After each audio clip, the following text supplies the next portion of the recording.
Ignite to impact. Hi there.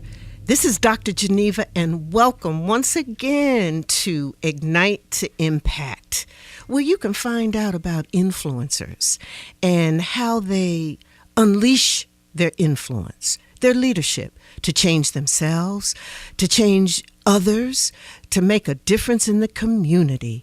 Oh, yes. And let me tell you, I always am so delighted with my guests because they come from all walks of life.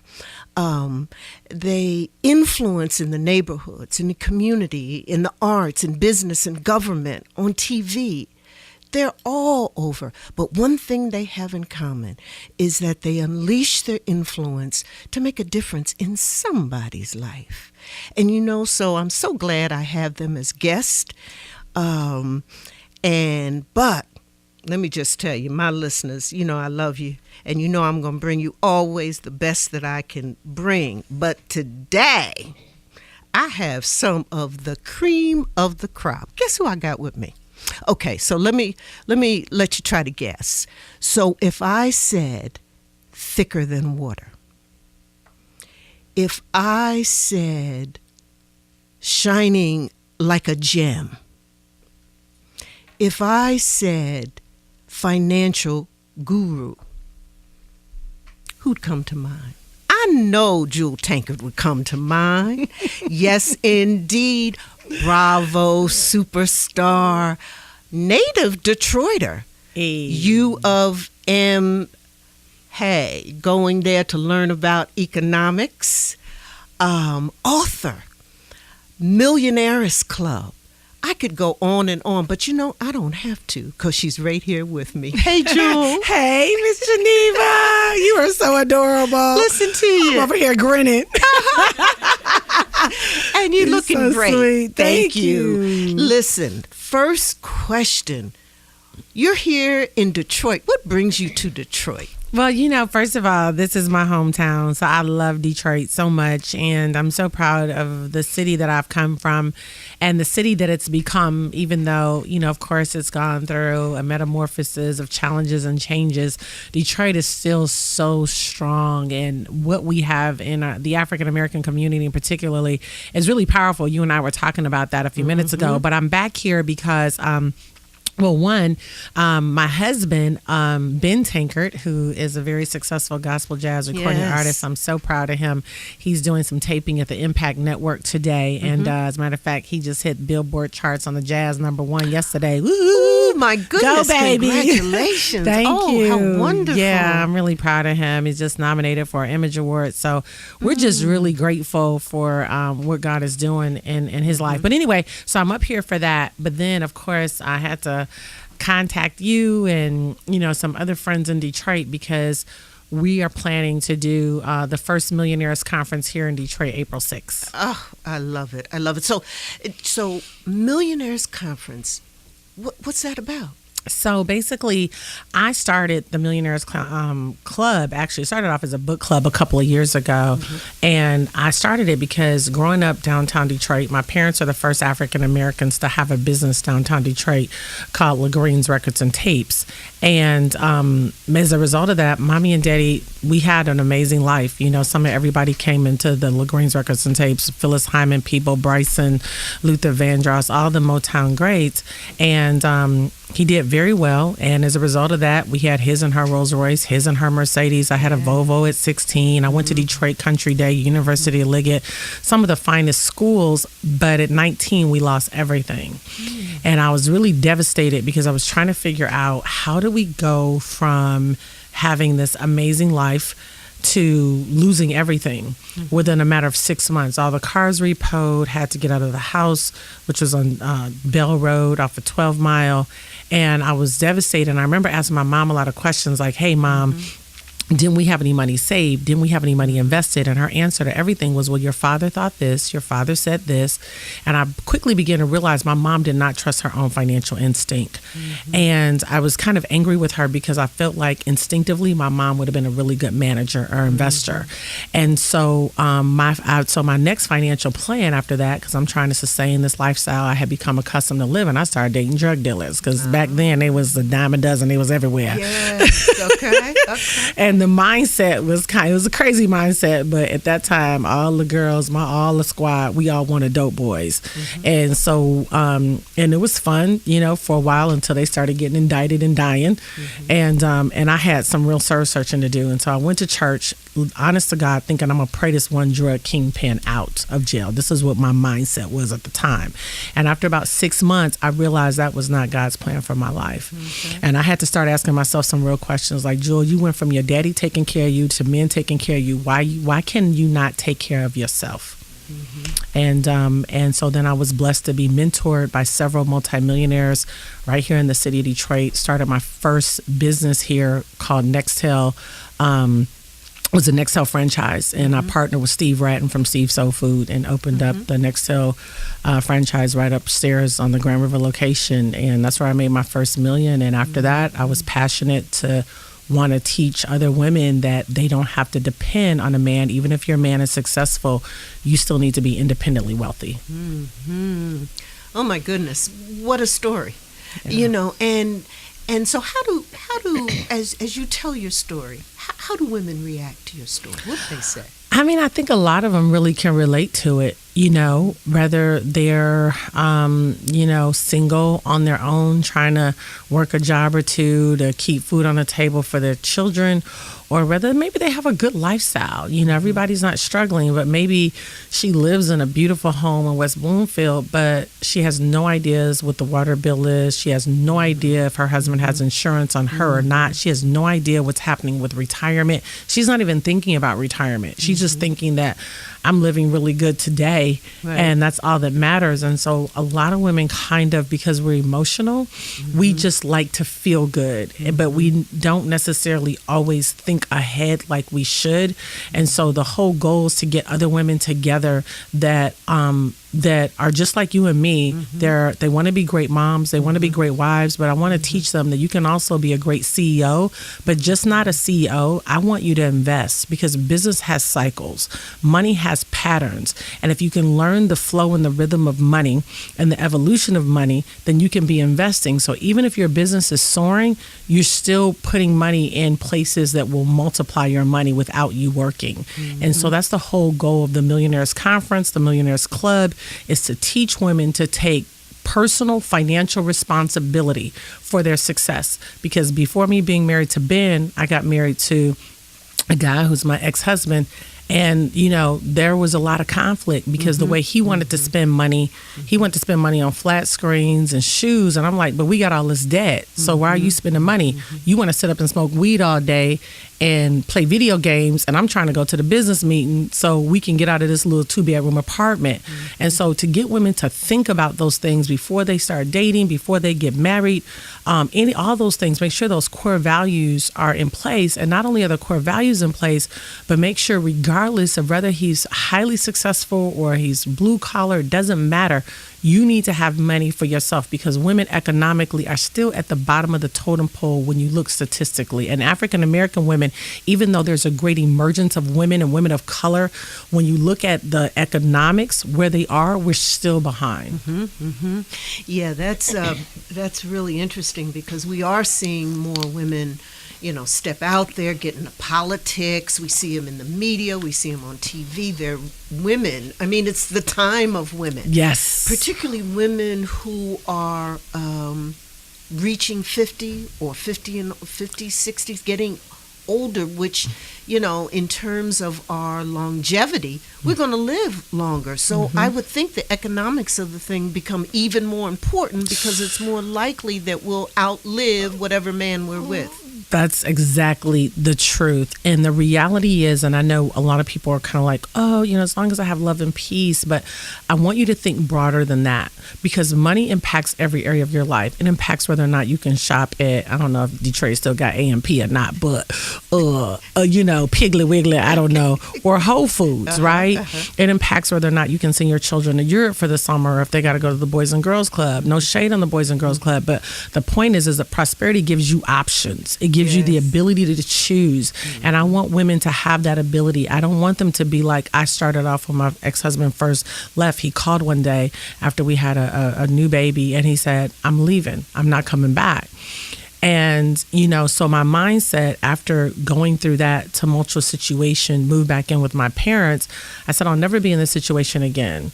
And I didn't want to fall into that trap of waiting on child support. You know what I mean? And so because I felt myself, well, what are you going to do here? What are you going to do? And it was like, no, Jewel, own all your power. Okay. Take care of yourself. You'll be able to take care of your daughter. Think differently.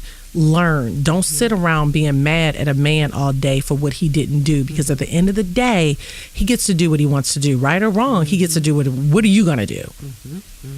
Yeah, that's such a powerful message, and one that I think is so critical for women to hear, particularly younger women, as they're branching out and breaking out and doing all that. I remember when I was growing up, my mom used to always say to me, I want you to know how to cook and clean and take care of yourself, because it's just, you will always, that's always the one person you will depend on. Sad.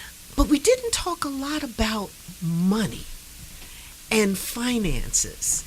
And that, I remember I just kind of had to, kind of figure some of that out myself, okay, which I did, but as a young girl, I don't remember a whole lot of conversation about that. Yeah, no, for sure. Women at large, we haven't been in a space where we've cultivated those conversations. Your mom, you go off, you get married, your mom calls you and says, baby, what you cooking for dinner? What did you sign little Johnny up for soccer? Did you see that new, did you get that new perfume? Did you see the new fall colors that the makeup line is launching? You had in the beginning for women, you had businesses like Avon and Mary Kay, because they were domestic. It was makeup. It was like, this is a woman. So you really didn't see women on Wall Street. You didn't see women in the financial industry. You didn't see women in banking. And even today, I just did an event called Girls Take Wall Street about a year and a half ago. Bloomberg just reached out to me a couple of weeks ago. I'm going to be flying up to New York in a couple of weeks. But this whole emergence of women talking about money, and I think we've been uncomfortable with talking about money. We just want to talk about love. We want to talk about, I just want to be happy. But when you really strip it all down, you got to be able to have money to be able to take care of yourself, to take care of your children, to be able to take care of your parents, right? Because what if you're married to a man that's highly successful, but he don't want to take care of your parents? Exactly. That happens, right? Maybe he says, I'll just send, I just want to spend this much on our child, but you want to spend more. Or maybe you want your child to go to an elite university and not the local community college. Nothing against that. But again, I want women to have the power of choice.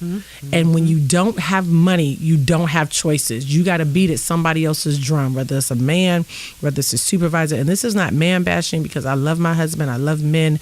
And so that's not none of that. That's just you learning how to think. Think about your resources. Yes. And be able to control your resources, what it is that you have. So, financial guru, and you know, I know a lot of people who know a lot of stuff and talk a lot of stuff about finances, but you be breaking it down just so that it's real and someone can really relate to it. So what got you on that path and just spreading the word and your Millionairess Club? And I think it was because I was very hurt when that happened to my mom and dad. And I knew that it could have been avoided. I remember in their office, and this is no slight against my mom and dad. They're amazing people and they're doing really well today. Thank God. They live about 10 minutes from me in Tennessee. Dad has a very successful construction company. But I knew that a lot of that could have been avoided had my mom, you know, kind of put her foot down in a nice way. Like, hey, no, we need to do the money this way. No, we don't need to buy that Rolls Royce right now. No, we don't need to buy this house right now. Let's pay this off. I knew that if she would have inserted instinctively what was in her, she didn't necessarily have the education standpoint of money, but mom had a natural instinct. This is what we should do. Right. And honestly, the wealth that God has graced me to be able to accumulate over the years, it's been instinct. It's been more. It's been more in my gut than it is my head. I learn as I go, and so I think just seeing so many women, you know, go through a divorce or go through, God forbid, a death of a husband. Maybe he didn't have the insurance that she thought he had, but she never asked the questions because she was uncomfortable. And then her lifestyle after the death or after the divorce, like hearing all these stories, it's like I knew it was something I was called to do because it seemed like everywhere I went, I was hearing another story, and I was like, I got to do something about it. And I started with this beautiful woman right here, my assistant Sheila, and it was her and another girl at our church. And I said, let's just sit down and have a book club and let's read this book and let's talk about it. And it just started with 2 people.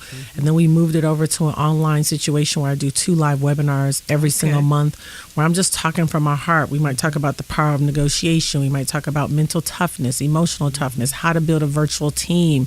When is it time to get a housekeeper or a cook? Like, we deal with every aspect of the psychology of money because most people have a dysfunctional relationship with money because they don't understand it. And you'll never understand what you don't talk about. And because everything is changing so much. A couple years ago, there was no PayPal. A couple years ago, there was no Cash App, right? All this is changing. You don't have to go to the bank now to do a wire transfer. You can do it on your app, on your phone. And a couple years, there will be no physical banks. They're going to be closing. Wells Fargo just announced they're closing 450 banks. Why? Because of a new technology called blockchain. So all your transactions will be done on your phone. I want women to know about this because, and men too, I'm not against them, but in any way, we have some men in the club, but I want women because women, when they start investing and they start thinking and they start implementing, they usually do better than men. So how did all of this, you know, what you want for women, how you want them to start investing, how you see and you really captivate some of that natural instinct that we have as women to know what's right and what to do. How'd you go from that to thicker than water? Right. That's a good question. So my husband he's just a natural comedian. Like, he's very comical. Even when we're just together, just him and I, he's you know, some people are funny on stage.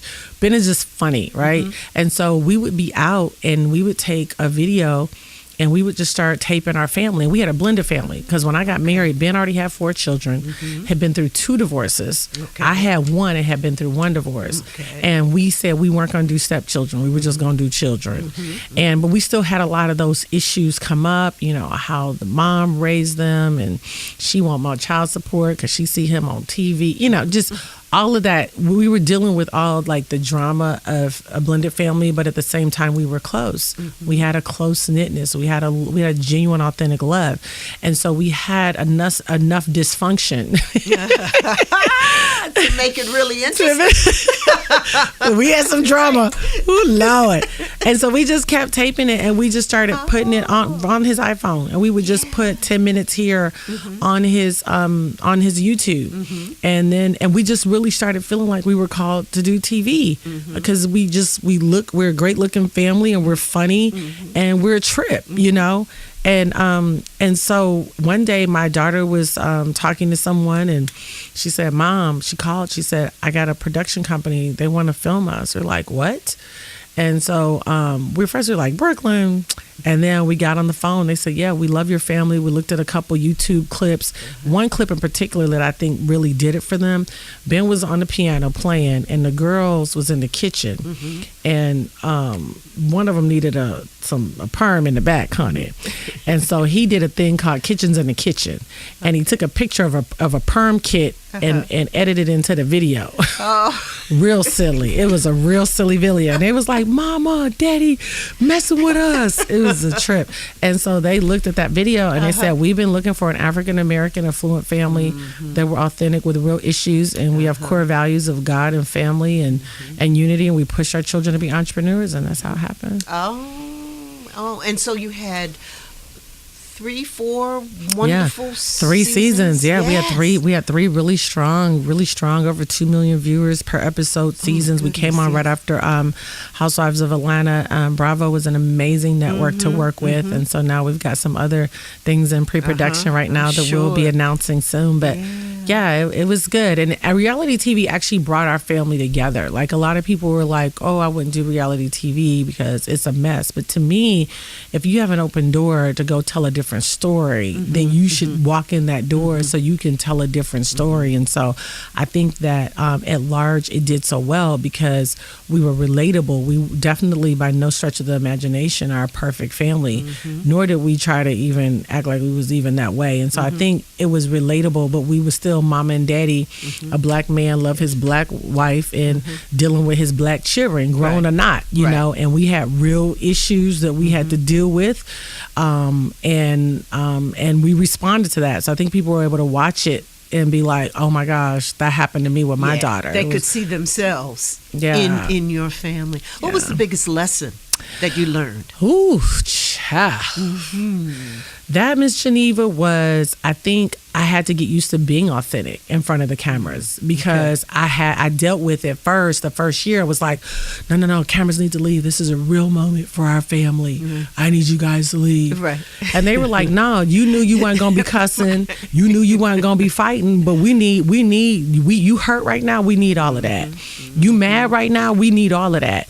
And just being okay with them seeing me not okay in the moment, I think, was the biggest challenge for me. But once I allowed God to help me in that, like, why am I so obsessed with people not seeing my vulnerabilities? And he said, because you really were in love with illusions of grandeur, and there's a sense of pride there that I want to break. And so once I started saying, okay, this is what it is. Yep, my daughter just said this, or yep, our child, you know, because sometimes your family be like, did you just say that and the cameras are on right now? Is this really what we doing? And it's like, but that's who they are. And so I think I had to just get okay. And the more vulnerable I became, the more effective I became. So when we sat down and looked at the ratings, that was? Because of relatability. You know, people are like, oh, I get you. You know, I can, okay, if I see you like that and you just a real person, and even though you got this, that, and the third, you still just a girl. You know what I mean? Just dealing with girl issues, whether it's being a mom or wife or CEO or whatever. And I think the relatability of it. And I don't think nobody else really had that issue. Honestly, my husband is already extremely transparent. But that was an area for me. So what's next for you? Well, now you're going to release any breaking news that we can hear about? I know, right? So I'll tell you, at the Millionairess Conference, April the 6th is going to be amazing. Dr. Cindy Trim is going to be there. Dr. Medina Pullings is going to be there. Nick Gomez, who's a crypto expert. This brother took just a couple thousand and grew it to 6 figures in 9 months with cryptocurrency. So we're going to be teaching on digital assets. So the conference is really going to be it'll be a life changer. It'll be one of those things that really sets you up financially. And then it'll put you around other thinkers that give you the strength to do it. Because one thing about being with the genius, it pulls out the genius in you. Okay. Yes.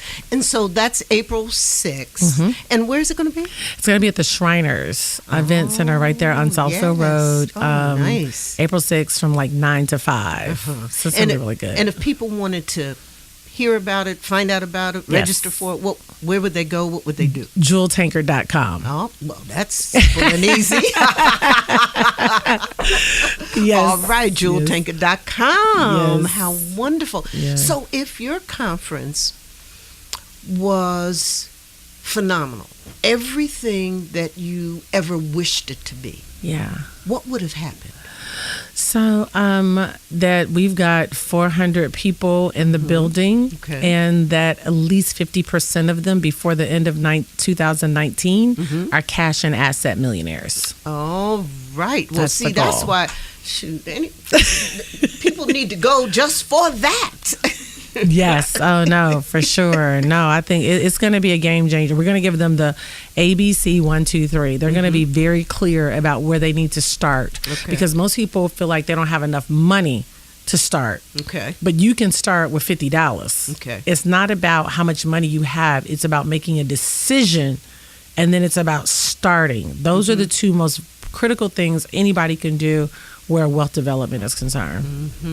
And so you also have a best-selling book, Jumpstart: Quick Tips for Wealth Building. Yes. And so tell us about that. And how does that relate to the conference? Well, we basically go in there, and of course, I want every woman to set a budget and learn how to pay herself first. But more than that, I wanted to create additional income. So we talk about different things that they can do from their cell phone, like trade foreign currency. We teach people how to trade any two countries and their two currencies: Great Britain pound, Japanese yen, gold, oil, Euro, USD, NZD, CAD, which is New Zealand dollar, Canadian dollar. Any two countries and their two currencies we trade, and you don't have to go to the country to do it. You can do it through technology on your cell phone. We show you how to do that, and then we also show you how to trade cryptocurrency, and then also how to accumulate crypto coins. Through something called Coinbase or Coinbase or Binance, or several different crypto platforms. And then we also talk to people about investing in real estate, buying and flipping, and then also buying and rehabbing and putting tenants in it, which really gives you the long-term wealth. With property, we also talk to women about how to invest in oil wells and how to accumulate. On the average, each well will produce anywhere between 5 to 25 years, because they drill vertically now, but they also drill horizontally. And all these things, you don't need a lot. Most people think they need so much money. No, you can start where you are and grow from there. So this seems like this is going to be just an amazing experience, a growth experience, an eye-opening experience. This is phenomenal. So Jewel, I have to ask you, what do you want your legacy to be? You're doing so much. You know, TV star, wife, mother, economic, financial guru. You know, Detroiter. Hey. You got so much going on for you. What's your legacy? What do you want That's it to so be? good. You asked that. Recently they just restored Madam C.J. Walker's estate. She had a 20,000 square foot mansion in her day, right? Isn't that amazing? On the same street as Rockefeller. And I'm working to take a group of women there now. And as I was kind of studying her life and looking at all the moves that she made, I, of course, saw some parallels. But I think my ultimate legacy is I want women to know that they're the birther of nations. They're the birther of kings. That they're valuable, appreciated, smart, recognized. You said something earlier about living a vibrant life. To explore. I want them to know that there's more to life than what they know. Even if what they know is great. My team, my whole squad, everybody knows I like to play. I like to have fun. I'm like, okay, today's going to be an adventure. I'm like Dora the Explorer. Let's go out and learn something new. Let's connect with some new people. Let's try some new things. Let's go to a different restaurant, right? Phenomenal. Well, this has been an incredible experience.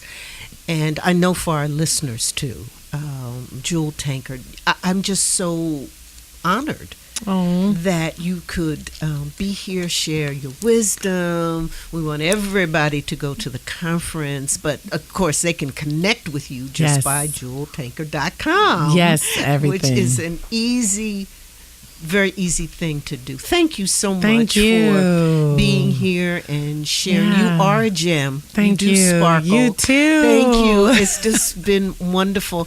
And to my listeners, don't you love the kinds of conversation that we have? Isn't it just amazing? You can hear this conversation and more at drgenevaspeaks.com. We talk to influencers. As you know, I had one of the best with me today. And if you just want to just check us out and find out more how we can work together, drgenevaspeaks.com. Please go and visit. Stay tuned also for my book that's coming out, Justice on the Jersey Shore, all about how Erman K. Jones, my dad, ignited change and won. It's a lesson in leadership and how at any point, at any age, you can do what you want to do and be the best that you can be, living a vibrant life. Thank you for being with us at Ignite to Impact. Ignite to Impact.